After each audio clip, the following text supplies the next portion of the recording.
So it took me longer to get this the other rifle regulated than I thought I was going to. I thought I'd be able to do it pretty easily since the barrels were all made and cut at the same time, that it'd regulate pretty easily for me. Unfortunately, that wasn't the case. It took me quite a bit of work to get it to regulate properly, but I did get it. They're both shooting pretty good, and got nice groups and a nice left-right group from aggregates. So on to finishing these things up now, and this is the barrels out of the walnut one here.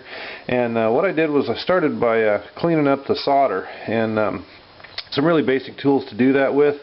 I've got just some flat chisels here in a couple different shapes, and these aren't anything special. I bought them years ago at some cheap tool store. They are kind of soft steel. They don't hold a real good edge, so they're not really good for doing carving and that kind of work.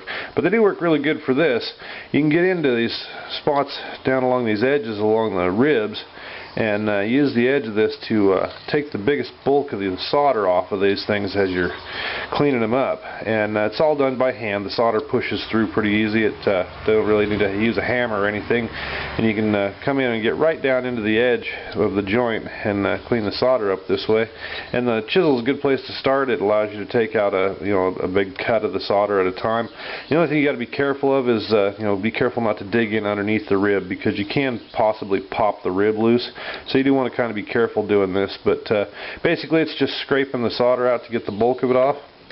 And then what I do is I come in with hardwood blocks, and I've got them sanded down to some nice sharp edges basically, and I wrap them in sandpaper over the edge,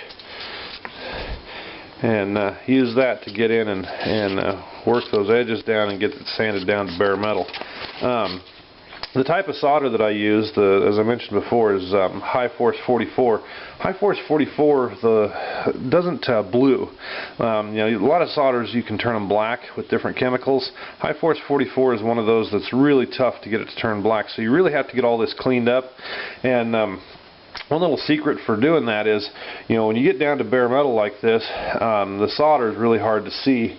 So what I do is I keep a little jug of Oxbow blue on my workbench, and it's just a cold blue from Brownells.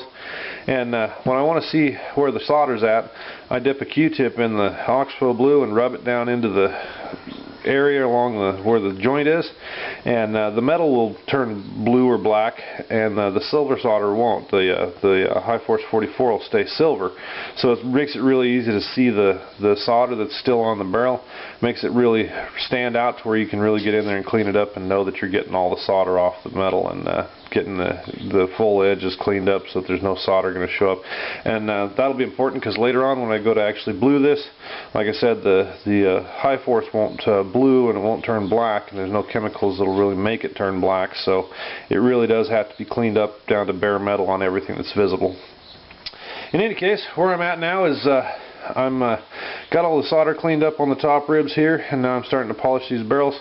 And if you remember way back in the video series, I didn't take these down to a really fine finish. I just took them down to a file finish, because I knew I was going to move them around and solder them and do all those adjustments. And so now I'm to a point now where I do really have to clean this up, and my camera really won't pick this up, but all those very fine file marks from originally draw filing it are still in these barrels. And so I'll use blocks and sandpaper, and I'll glue my sandpaper down to some blocks that I've planed out that I know are flat, and I'll use those to take all these machine marks and file marks out of all this. And it's just a process of continuing to work it down until I get it down to the right grit and get it finished up to the right grit for the actual finishing process.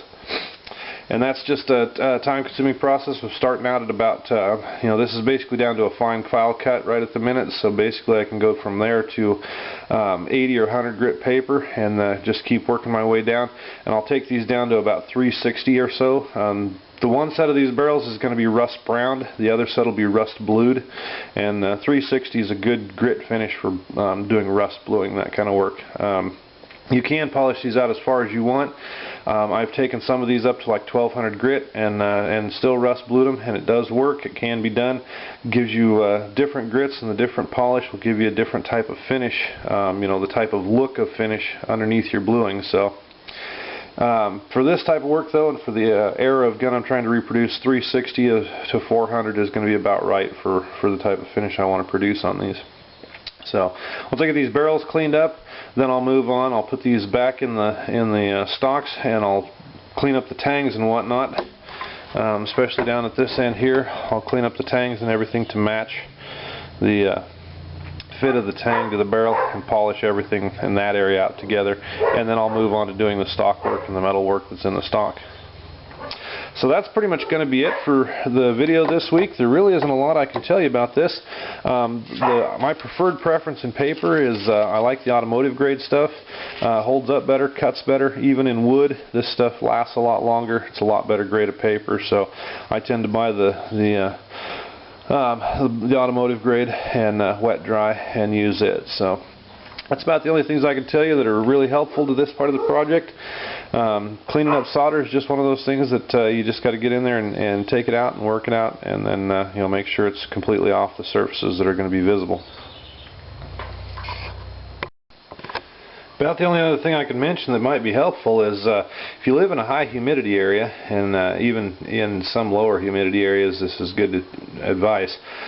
When you start polishing this stuff down to bare metal, you really don't want to touch it with your hands. What ends up happening is a couple things. It leaves your oils, the oils from your fingers and stuff, on the bare steel. And if you live in high humidity, you'll notice that it'll happen really quickly. Sometimes, depending on the humidity, in as short as a few hours, it'll start to rust right where your fingerprints are. The other thing is when you leave the oils on there, when you're cutting along with sandpaper, the sandpaper doesn't cut through the oil the same as it does through the metal. So one of the things I do is I keep a paper towel handy on the bench. That way when I have to move it or reposition it, I have something to pick it up with that's nice and fairly clean and easy to grab a hold of. And if I have to wipe it down or brush it off, I've got something handy here I can do that with without using my bare hands on bare steel. So little suggestion there, especially for high humidity areas. The other thing is when you're doing this and you're going to take a couple days to do this process, or you're working on the whole gun, you really want to kind of protect it at night and use kind of some kind of oil or a hold to keep it from rusting overnight. So, and then wipe it down the next day before you start with some kind of cleaner that'll take all the oils off. So right here at the breech, as I'm cleaning this up, you can see that as I'm sanding this,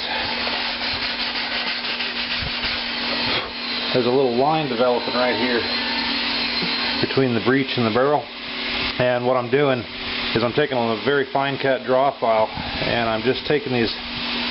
It's only a few thousandths, if that, and I'm just taking it out with a file right at that spot, and then I'll come back with the sanding block and go over it once I get it taken down, and that'll even it all out. But if I don't take all these little spots out, or there's uneven spots in the metal, that little line doesn't look like much, and when you polish this all off, it almost disappears. But until you actually get it to completely disappear, once this is blued, that line's going to stand out really proud. Any little variation in the metal like that, when you blue it, that's going to be a difference in the reflection, and the reflection will show that line in the bluing. So it's really important to get all these spots evened out and taken down to where they're really smooth. Make these lines disappear, these transitions between the parts. I'll do the same thing up here on the top of the ridge. I've already taken quite a bit of it down, but there's a little line that runs across here too, and I'll do that same thing up here. I'm going to smooth this all out and make these transitions disappear. And I'll do the same thing with the transition from the rib to the tang, and make that section as smooth as I possibly can as well. And it just takes a little bit of time with files to do this. I'll show you. I'll work this one spot down here. Hopefully you'll be able to see it on the camera, and I'll show you how quickly this stuff disappears.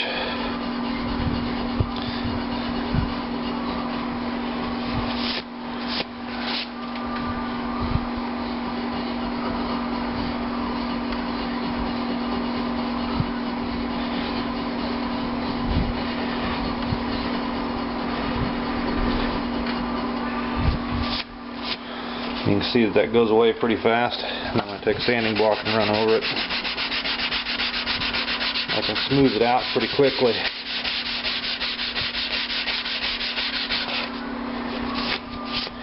And just make that line completely vanish that way.